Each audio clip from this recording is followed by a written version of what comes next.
आप तमाम नाजरीन का TNN उर्दू न्यूज़ में इस्तकबाल है। आइए नजर डालते हैं एक अहम खबर पर।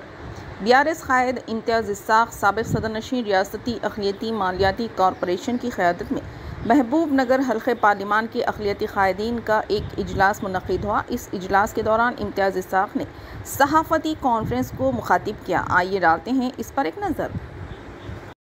మేము మైనారిటీస్ అందరూ ఐక్యంగా టీఆర్ఎస్ పార్టీ బీఆర్ఎస్ పార్టీకి పనిచేయాలనే ఉద్దేశంతోన మార్చి నెలలో 17 తారీఖు మహబూబ్ నగర్ పట్టణంలో ఒక మీటింగ్ ఏర్పాటు చేసుకుంటున్నాము. కాంగ్రెస్ పార్టీ చెప్పుకునే ఒక సెక్యులర్ పార్టీ, కేవలం మాటకే పరిమితమైన సెక్యులర్ పార్టీ. కానీ తెలంగాణ ముఖ్యమంత్రి కాంగ్రెస్ పార్టీతో ఆయన ముఖ్యమంత్రి, కానీ ఈరోజు బీజేపీ సిద్ధాంతం నడుస్తున్న ముఖ్యమంత్రి రేవంత్ రెడ్డి. మొన్న ఆదిలాబాద్లో మోదీ గారు నా పెద్ద అన్న అన్నాడు. పెద్ద అన్న చెప్పిన మాత్రం మొత్తం హైదరాబాద్ కానీ మొత్తం తెలంగాణలో ముస్లిమ్స్ మొత్తం వ్యతిరేకం మాట్లాడితే నిన్న మహబూబ్నగర్లో వచ్చి మళ్ళీ మోదీ గారికి వ్యతిరేకం మాట్లాడుతున్నాడు. కేవలం నిన్న మాట్లాడిన మాటలు మొత్తం నాటకం. ఆయన మోదీకి నిజమైన తమ్ముడే. ఎందుకంటే ఇదే కేసీఆర్ గారు ప్రధానమంత్రిని కలిస్తే కేసీఆర్ బీజేపీ సే మిల్కే హే, కేసీఆర్ బీజేపీ సే మిల్కే అనే బద్నాం చేసిండు. ఇప్పుడు 2.5 monthsలో నువ్వు బీజేపీతో తీసుకొచ్చిన పనులు చూస్తే నువ్వు కలిసి ఉన్నావా, కేసీఆర్ సాబ్ కలిసి ఉన్నావా ప్రజలకు తెలవాలి. ఇదే డిఫెన్స్ ల్యాండ్ గురించి 9 సంవత్సరాల నుంచి కేసీఆర్ గారు కేటీఆర్ గారు వందల సార్లు మోదీ గారి కానీ రాజ్నాథ్ సింగ్ గారిని రిప్రజెంట్ చేస్తే బీజేపీ చేయలే. కానీ అదే రేవంత్ రెడ్డి ముఖ్యమంత్రి గారు పోయి ఒక్కసారి రిప్రజెంట్ చేస్తే ఆ డిఫెన్స్ ల్యాండ్ అప్పచెప్పింది. అయితే ఎవరు కలిసినట్టు? ఇప్పుడు నిన్న మహబూబ్ నగర్కి వచ్చి మాట్లాడిండు ముఖ్యమంత్రి. ఒక ముఖ్యమంత్రి హోదాలో మాట్లాడే వ్యక్తి అది. ఇప్పుడు కూడా ఆయన PCC అధ్యక్షుడు అనుకుంటున్నాడు. ఒక తెలంగాణ తీసుకొచ్చిన వ్యక్తి ఈరోజు తెలంగాణ ప్రజలు ఆయనకు బాపు, మహాత్మా గాంధీ ఎట్లానో తెలంగాణకి మా బాపు అని ఆ ఉద్దేశంలో మనం పబ్లిక్ మాట్లాడితే ఒక ముఖ్యమంత్రి ఉండి ముఖ్యమంత్రి స్థాయిలో ఉండి కేసీఆర్ గారి మాట్లాడే భాష అది. రేవంత్ రెడ్డి గారు బీఆర్ఎస్ పార్టీ మెంబర్షిప్ 60 లక్షలు. ఒక్కసారి గమనించండి. మీరు అంటున్నారు అయితే మీరు యాక్చువల్లీ డిప్రెషన్లో ఉన్నారు. అయితే మీకు తెలిసిపోయింది. అయితే నా కాలం ఎక్కువ కాలం లేదు, నేను పార్లమెంట్ ఎలక్షన్ తర్వాత నేను ఉంటానో లేదో. నా పక్క కోమటిరెడ్డి ఉన్నాడు, ఇక్కడ ఉత్తమ్ కుమార్ రెడ్డి ఉన్నాడు, అవతల నుంచి వస్తే పొంగిరెడ్డి శ్రీనివాస్ రెడ్డి ఉన్నాడు. మళ్ళీ ఎవరు నా కాలు గుంచుతారని చెప్పి నీ భయం నీకుంది. కేసీఆర్ గారికి అవసరం లేదు. కేసీఆర్ గారికి అసలు అవసరమే లేదు. నీ గవర్నమెంట్కి వెళ్ళి తీయాలని అవసరమే లేదు. నీ కాంగ్రెస్, అది కాంగ్రెస్ కల్చర్.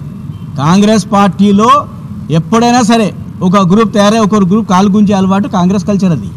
నీ కాంగ్రెస్ పార్టీలో నీకు ఇక్కడ నుంచి కోమటిరెడ్డి అయినా సరే, అక్కడ పొంగులరెడ్డి శ్రీనివాస్ రెడ్డి అయినా సరే, నీకు ఇంకెవరు ఉత్తమ్ కుమార్ రెడ్డి వల్లనే నీకు డ్యామేజ్ అవుతుంది. నువ్వు ముఖ్యమంత్రి దిగిపోతావు. మాకు అవసరం లేదు. కేసీఆర్ గారు ప్రజలకు ఏం చేశారు అదే మేము ఈ పార్లమెంట్ ఎలక్షన్లో చెప్తాం. ముఖ్యంగా నిన్న వచ్చిన మహబూబ్ మీటింగ్కి వచ్చిండు. మహబూబ్ నగర్ గురించి ఒక్క ప్రపోజల్ లేదు. మహబూబ్ నగర్ ఎమ్మెల్యే గారు కనీసం రేవంత్ రెడ్డి గారు సీఎం వచ్చిన తర్వాత నా మహబూబ్ నగర్ ఇది కావాలని అడగలేదు. అయితే మీటింగ్ దేని కొరకు? కేవలం టిటెనికే మీటింగా? ఒక ముఖ్యమంత్రి వచ్చి అభివృద్ధి గురించి మాట్లాడతారా, లేకపోతే టిటెనికే మీటింగ్ పెడతారా? 2-3 విషయాలు నేను ముఖ్యంగా తెలంగాణ ముస్లిం సమాజానికి చెప్పాలనుకుంటున్నా. ఒకవేళ మహబూబ్ నగర్కి వెళ్ళి కాంగ్రెస్ గెలవకపోతే మీరు రాజీనామా చేస్తారా? నా సవాల్ ఇది. మహబూబ్ నగర్ పార్లమెంటు కాంగ్రెస్ పార్టీ 3వ స్థానానికి వస్తుంది.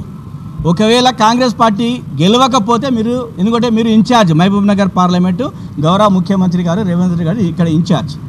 ఒకవేళ మహబూబ్ నగర్ పార్లమెంటు కాంగ్రెస్ పార్టీ గెలవకపోతే మీరు రాజీనామా చేస్తారా? నా సవాల్. సలీం భాయ్ మాట్లాడుతున్నాం. వేదిక పైన ఉన్న పెద్దలు, పత్రికా ఎలక్ట్రానిక్ మీడియా మిత్రులకు అందరికీ నమస్కారం. ఈరోజు మన తెలంగాణలో గత అసెంబ్లీ ఎన్నికల్లో జరిగిన పరిణామాలందరూ కూడా తెలంగాణ ప్రజలు గమనిస్తూ ఉన్నారు. మన దురదృష్టం ఏంటంటే ఈరోజు ఒక తెలంగాణని కేసీఆర్ గారు ఏ రకంగా అయితే మనల్ని సాధించుకున్నారో, ఎన్ని ఒడిదుడుకులైనా మరి ఎన్ని ఉద్యమాలు ఎంత రాత్రింబౌలు కష్టపడి మరి దాదాపు ఒక 14-15 సంవత్సరాలు ఉద్యమాన్ని నడిపించి మరి తెలంగాణని సాధించుకున్న కేసీఆర్ గారు ఒక వంక ఉన్నారు. ఇప్పుడు జరుగుతున్న పరిణామాలు ఏంటంటే, మన దురదృష్టం ఏంటంటే ఏ ఒక్క రోజు కూడా తెలంగాణకు అనుకూలంగా కానీ తెలంగాణ ఉద్యమాలు పాల్గొన్న దాఖలాలు కానీ తెలంగాణకు అనుకూలంగా కానీ తెలంగాణ ఉద్యమాలు పాల్గొన్న దాఖలాలు కానీ తెలంగాణ కావాలనే ఆలోచన కూడా లేని వ్యక్తి మనకు ముఖ్యమంత్రిగా ఉండడం దురదృష్టకరం అని చెప్పి నేను తెలియజేస్తా ఉన్నా. ఎందుకంటే ఆ వ్యక్తికి మన తెలంగాణ పైన ఎలాంటి అభిమానం లేదు.